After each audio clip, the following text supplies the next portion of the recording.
வழங்க காத்துக் கொண்டிருக்கும் நீதியரசருக்கும் இந்த எண்ணும் எழுத்தும் பெரிய மாற்றத்தை ஏற்படுத்தியது மாணவனிடமா, ஆசிரியரிடமா, வகுப்பறை சூழலிடமா என்று ஒரு வீண் வாதங்கள் பேச வந்துள்ள இரு அணியினருக்கும் முதலில் வணக்கத்தை கூறி என் உரையை ஆரம்பிக்கிறேன். ஏங்க, நியாயமா பேசணும். எண்ணும் எழுத்தும் எதுக்கு வந்துச்சு? யாருக்காக வந்துச்சு? நீங்களே பதில் சொல்லுங்க. யாருக்காக வந்துச்சு? கொரோனா காலத்துல யாருக்காக வந்துச்சு? நியாயத்தை சொல்லுங்க. மாணவருக்காக வந்துச்சு. சார்,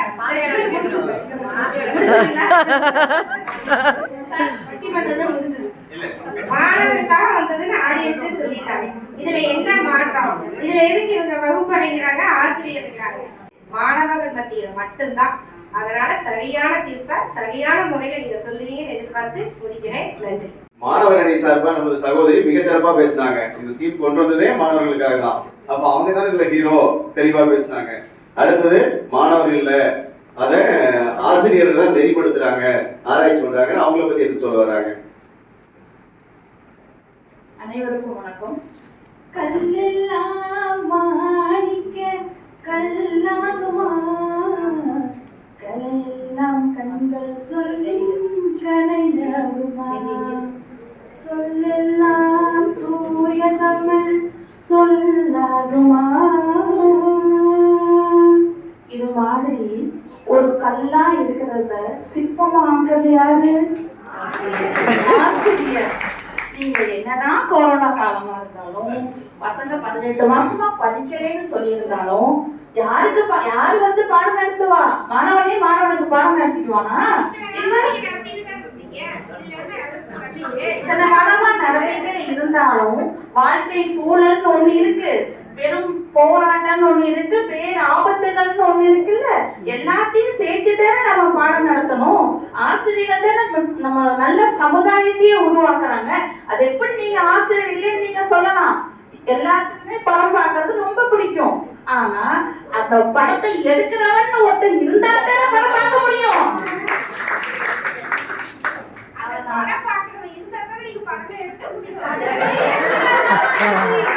அந்த படத்தை எடுக்கக்கூடிய அறிவை கொடுக்கிறவரே ஒரு ஆசிரியர் தான் நான் சொல்றேன். ஆசிரியர் ஆசிரியர் ஆசிரியர் என்று கூறி அனைவருக்கும் நன்றி தெரிவித்து வணங்குகிறேன். நன்றி. ஒரு கல்ல எப்படி ஒரு சிற்பி செதுக்கிறாரோ அது மாதிரி ஒரு ஆசிரியர் மாணவரை செதுக்கிறாருன்னு தெளிவா அவர் எடுத்து சொன்னாங்க. அடுத்தது வகுப்பறை தான் எல்லாத்தையும் தீர்மானிக்குதுன்னு சார் பேச வர்றாரு. நடுநிலை தவறாது அமர்ந்திருக்கும் நமது மதிப்பிற்குரிய நடுவர் அவர்களே, பார்வையாளராக வீட்டிலிருக்கும் எனது அருமை சகோதர சகோதரிகளே, உங்கள் அனைவருக்கும் வெற்றி பெற போகும் அணியின் சார்பாக பேச வந்திருக்கும் எனது பணிவான வணக்கத்தை தெரிவித்துக் கொள்கிறேன். 2 சகோதரிகள் அவங்க தோல்வியை ஒத்துக்கிட்டாங்க. ராமராஜ மாதிரியே பாட்டு பாடி எல்லாம் வெற்றி பெற முடியாது. சரியான கருத்தை நிலைநிறுத்தி சொல்லித்தான் வெற்றி பெற முடியும். அதை அவங்க 2 பேருமே ஒத்துக்கிட்டாங்க. எப்படி அப்படின்னா, முதல்ல பேசின சகோதரி என்ன சொன்னாங்க? அதாவது கொரோனா தான் இந்த திட்டத்தையே கொண்டு வந்தாங்க அப்படின்னு சொன்னாங்க. கொரோனாவில தான் இது வந்துச்சு, எல்லாருமே ஒத்துக்கிறாங்க. அத மாற்று கருத்து கிடையாது. ஆனா நினைச்சு பாருங்க, எங்க வந்தாங்க அவங்க கத்துக்கிறதுக்கு? அத சகோதரி ஒத்துக்கிட்டாங்க. அதுக்கு மேல பேச வேண்டிய வேலையே எனக்கு கிடையாது. ஏன் அப்படின்னா, திறமையான ஆசிரியர்கள் இருக்கலாம், நல்ல தகுதி வாய்ந்த மாணவர்கள் இருக்கலாம். ஆனா அந்த சூழல் மட்டும் சரியா அமையலனா அவங்க பாட்டுக்கிட்டு நடத்திக்கிட்டே இருப்பாங்க, பசங்க பாட்டுக்கிட்டு விளையாடிக்கிட்டே இருப்பான். அந்த சரியான சூழலை ஏற்படுத்தி கொடுப்பது வகுப்பறை. ஏங்க, சாமி உலகத்துல எல்லா மதத்துடைய சாமியும் எல்லா இடத்துலயும் இருக்குது. எதுக்குங்க கோயிலுக்கு போறோம்? ஏன் இங்கே கும்பிட்டுங்க? கோயிலுக்குள்ள போய் எதுக்கு சாமி கும்பிடுறோம்? இது ஒண்ணு மட்டுமே போதும். வகுப்பறைக்கு வந்தா தான் அவனுக்கு படிக்கணும் அப்படிங்கிற அந்த எண்ணமே மேம்பட்டு இருக்கிறது, மாற்றுக்கருத்தே கிடையாது. ஏதா இருந்தா சொல்லுங்க. அவன் அந்த இப்போ அரை கிளாஸ் குழந்தை கொண்டு போய் விடுறோம், வீதியில விளையாடிட்டு குழந்தை கற்கணும் அப்படிங்கிற அந்த நிலையை ஏற்படுத்தி கொடுப்பது வகுப்பறை. இதுல எதனா மாற்று கருத்து இருக்குதா? ஆக ஒரு சரியான அமைதியான சூழல், கற்கக்கூடிய சூழலை ஏற்படுத்தி கொடுப்பது வகுப்பறை. வகுப்பறை என்பதை ஆணித்தரமாக சொல்லிக்கொண்டு வகுப்பறை சூழல் மட்டுமே ஒரு சரியான கற்றலை நிகழ்த்த முடியும் என்பதை, ஏன் அப்படின்னா நீங்க தொழில்நுட்பம் வந்துருச்சு. ஒரு ஆசிரியர் இல்லாம ஆசிரியருடைய திறனை யாராலையும் குறைச்சி மதிப்பிட முடியாது என்பதில் மாற்று கருத்து கிடையாது. ஆனாலும் கூட அவங்க இல்லாம பாடம் நடத்தக்கூடிய சூழல் வகுப்பறையில இன்னைக்கு வந்துருச்சு. எல்லாம் இன்னைக்கு பார்த்தா நவீனமா போச்சு. கிளாஸ் வந்து நல்லா நவீனப்படுத்தி அந்த கற்கக்கூடிய சூழலை வகுப்பறை மட்டுமே தான் ஏற்படுத்தி தர முடியும் என்பதை மீண்டும் ஒரு முறை வலியுறுத்தி சொல்லிக்கொண்டு இருக்கணும், சாமி இருக்கணும், எல்லாம் இருக்கணும். அந்த சாமி கூட போடாதானே அடியார் மாணவர்கள் கோயிலுக்கு வந்து அவங்க போய் சாமி கும்பிட்டாதான் அந்த சிறப்பு. கோயிலுக்கு சிலையும் இருக்குது, கோயில் இருக்கும் போது அங்க யாரும் போகலன்னா அந்த கோயிலுக்கு என்ன சிறப்பு? சிறப்பு இல்லை. அப்ப மாணவர்கள் இருந்தாதான் அங்க வந்து சூழ்நிலை அமைச்சு கொடுத்துட்டீங்க. ஆசிரியர் மாணவர்கள் இருந்தாதான் அங்க வந்து சிறப்பா நடக்கும். அப்ப மாணவர்கள் தான் தெரியுது. அது இல்லாம மாணவர்கள் சொல்றோம். இந்த மாணவர்கள் இந்த திட்டத்துல மாணவர்கள் வரல அப்படிமா வந்ததுனால என்ன அதிகரிச்சிருக்கு? வருகை அதிகரிச்சிருக்கு. இந்த வருடம் எங்க பள்ளிக்கூடத்தை எடுத்துக்கிட்டாலே எந்த மாணவர்கள் அதிகரிக்கிறது அந்த மாணவர்கள் போய் சொல்லி மாணவரோட அந்த வருகையும் அட்மிஷன் அதிகரிச்சிருக்கு. அது ஒரு சிறப்பா நான் இந்த அவையில முன்வைக்கிறேன். அப்போ மாணவர்கள் தான் காரணம் அப்படின்னு சொல்லி என்னோட முடிச்சுக்கிறேன். இப்ப வகுப்பறையே இல்லைன்னா பையன் படிக்கிறியா? நம்ம பையன் பிளே கிரவுண்ட்ல படிச்சான், மரத்துக்கடியில உட்காந்து படிச்சான். அப்புறம் ஆசிரியர் இல்லைன்னா படிக்க முடியாதுங்கிறாங்க. 50% கற்றல் மாணவர்கள் வந்து மாணவனை மையப்படுத்தி அப்படிதான் நடந்தது. ஏன்னா வந்து ஸ்டூடெண்ட் சென்ட்ரல் டீச்சிங் தான் நடந்தது எல்லாமே. முன்னாடி இருந்ததெல்லாம் பாத்தீங்கன்னா முன்னாடி இருந்த ஸ்கீம்ல எல்லாம் டீச்சர் தான் வந்து ஓரியன்டேஷன்ல இருந்தது. ஆனா இது முழுக்க எண்ணம் எழுத்தும் எல்லாமே மாணவரை மையப்படுத்தி மாணவனுக்காக மட்டுமே செயல்படுத்தினது. அதனால மாணவன் இல்லாமலாம் எண்ணம் எழுத்தும் சிறப்பா நடக்கலைங்க. ஒரு அதிகாரி வராங்க, உங்களை கூப்பிட்டு என்ன கேட்டாங்க? மாணவனை கூப்பிட்டு எத்தனை கேள்வி கேட்கிறாங்க? மாணவரை தான் அதிகமா கேள்வி கேட்டிருக்காங்க.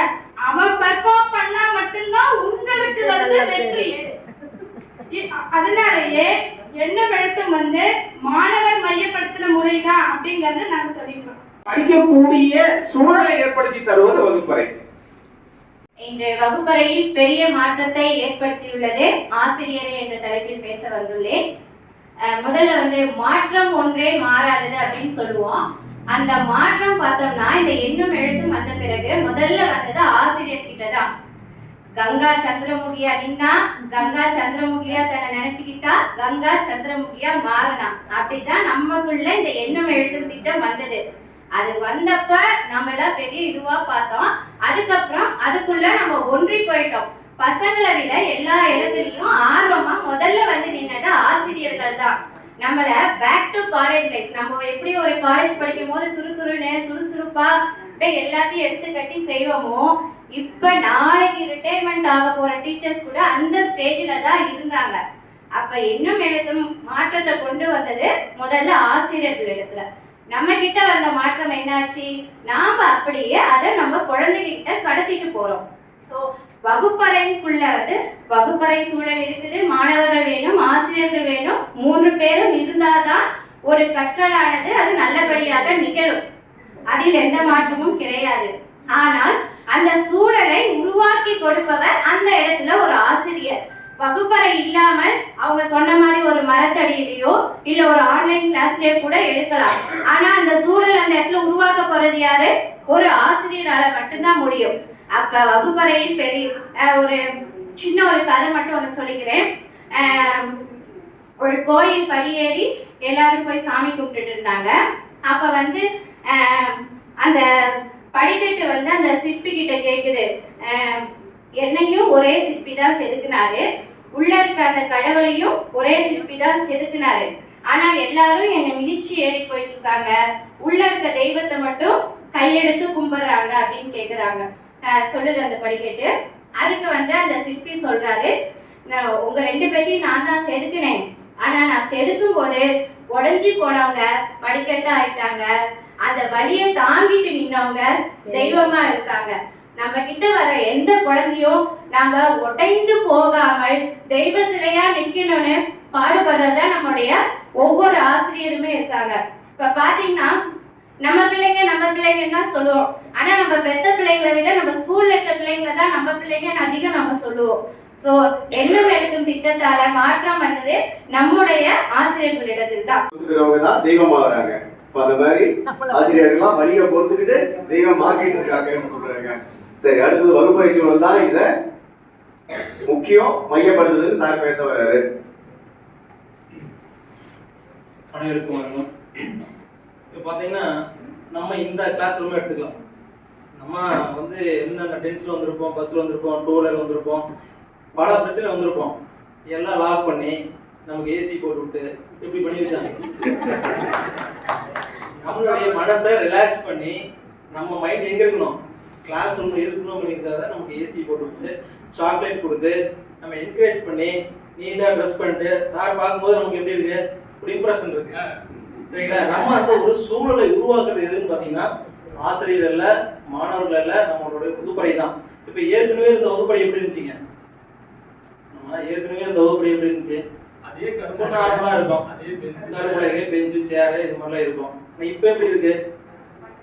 ஏதோ புதுசா இருக்கு. ஒரு டெக்கரேஷன் நிறைய பண்ணியிருக்காங்க, ஜிகனெல்லாம் தொங்க விட்டுருக்காங்க, நிறைய விஷயங்கள் டெய்லி ஏதோ ஒரு டீச்சர் செஞ்சுட்டு இருக்காங்க.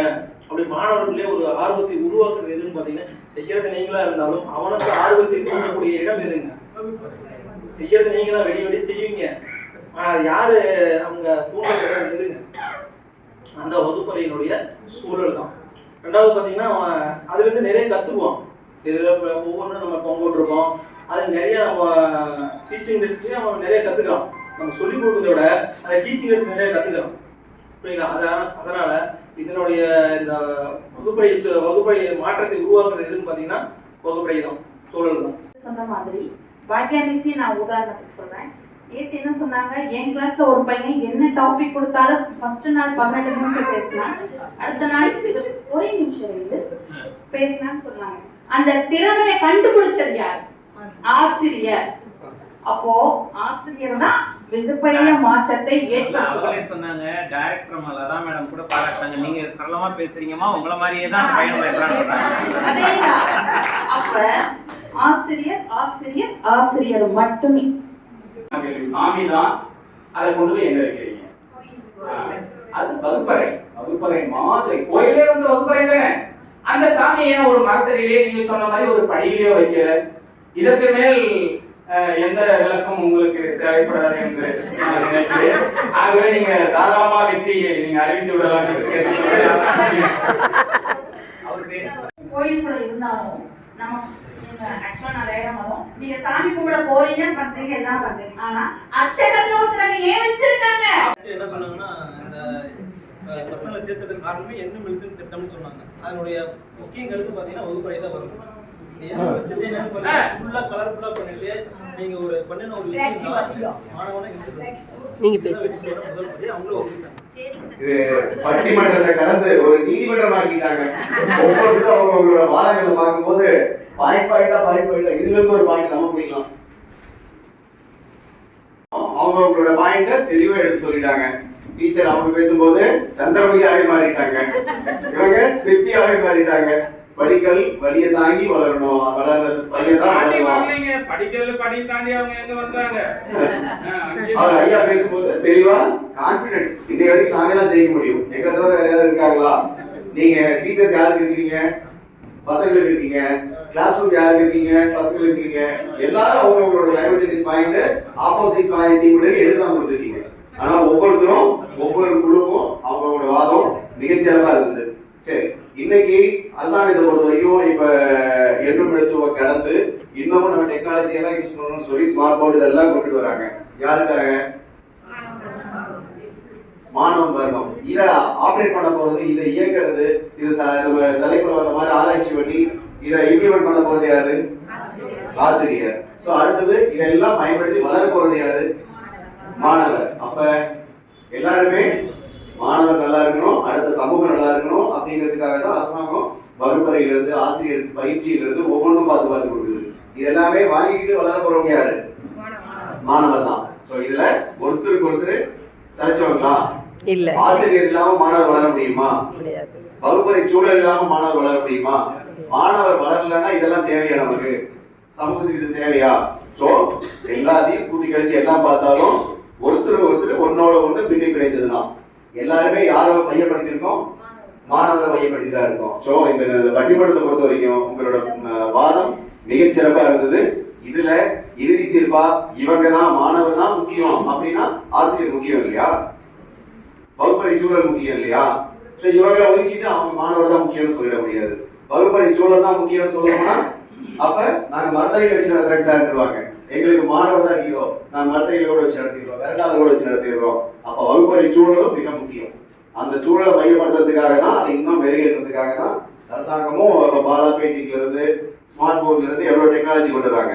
அப்ப வகுப்பறை சூழலும் மிக முக்கியம். அதையும் கடந்து ஆசிரியர் என்னதான் அரசாங்கம் பண்ணணும்னு சொன்னாலும் இங்க ஃபீல்டுல கொண்டு போய் மாணவர் வளர்த்துறது, டீச்சர் சொன்ன மாதிரி அந்த உடைஞ்ச கல்ல இங்கதான் போடணும், வலி தாங்குற கல்ல கல்லூரியில தான் வைக்கணும் அப்படின்னு ஒவ்வொன்றும் முடிவு பண்றது. அந்த உடைஞ்ச கல்லையும் இன்னும் மெருகேற்றி இன்னும் என்ன பண்ண முடியும், மையத்துல இருக்கிற கடவுளா வைக்காட்டி ஒரு துவாரபாலகராவது இங்க வச்சாகணும் அப்படின்னு சொல்லி ஒவ்வொன்றையும் அதுக்கு தகுந்தாப்புல மெருகேற்றுறது. நல்லா மீத்திறன் மிக்க மாணவரை கல்லூரியில சாமியா இருப்பாங்க, கொஞ்சம் மீத்திறன் குறைவா இருக்கிறது அவங்க அதுக்கு தகுந்தாப்புல இருப்பாங்க. நான் எக்ஸாம்பிளுக்கு சொல்றேன், இந்த கல் அந்த உடைய அந்த இதுக்கு சொல்றேன். ஸோ அந்த வாக்கில் பார்க்கும்போது ஆசிரியரும் மிக மிக மிக முக்கியமே. ஏன்னா மாணவர் வளர்ச்சிக்கு ஆசிரியர் மிக மிக முக்கியமே. அடுத்தது வகுப்பறை சூழலும் மிக மிக முக்கியமே. இது எல்லாரும் யாருக்காக இருக்கு? மாணவர்களுக்காக இருக்கு. அப்ப மாணவரும் மிக மிக முக்கியமே. ஸோ அப்ப இறுதி தீர்ப்பு ஒன்றோட ஒன்று, ஒன்னை பிரிச்சு இன்னொன்னு பார்க்க முடியாது, ஒன்னோட ஒன்று பின்னி பிடித்துதான். இதுல ஒண்ணு இல்லைன்னாலும் அந்த கண்ணி அழிந்து போயிடும். அப்ப கல்வி சிறப்பா இருக்காது.